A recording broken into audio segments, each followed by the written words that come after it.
It's a curious thing that just being human means we're exposed to more unpleasant emotions than pleasant ones. Anxiety, shock, disgust, shame, guilt, boredom, anger. All of these things are experienced in some way as unpleasant.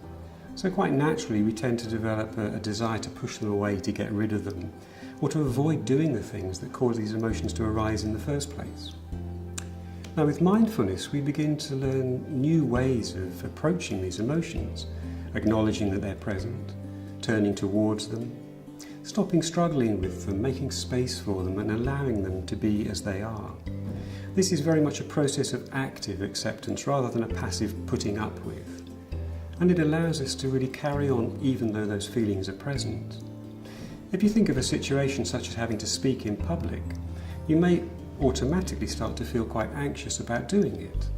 And as you feel that, you'll probably start to want that feeling to go away, and certainly not want it to get any worse, which means you'll pay more attention to the very feelings of anxiety.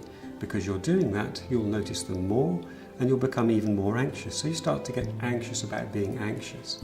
This vicious circle can ultimately lead to things like panic attacks. Now, if you can imagine being able to remove all those extra layers of anxiety by simply allowing that initial anxiety to be present and carrying on even though it's there, then you can see how all those extra layers just get removed, even though it's not our intention to change our emotion. The very process of paying attention to them with an attitude of curiosity, openness and acceptance can bring about a change, paradoxically. And in this way, mindfulness can really help us when facing challenging situations in which we really need to perform at our best.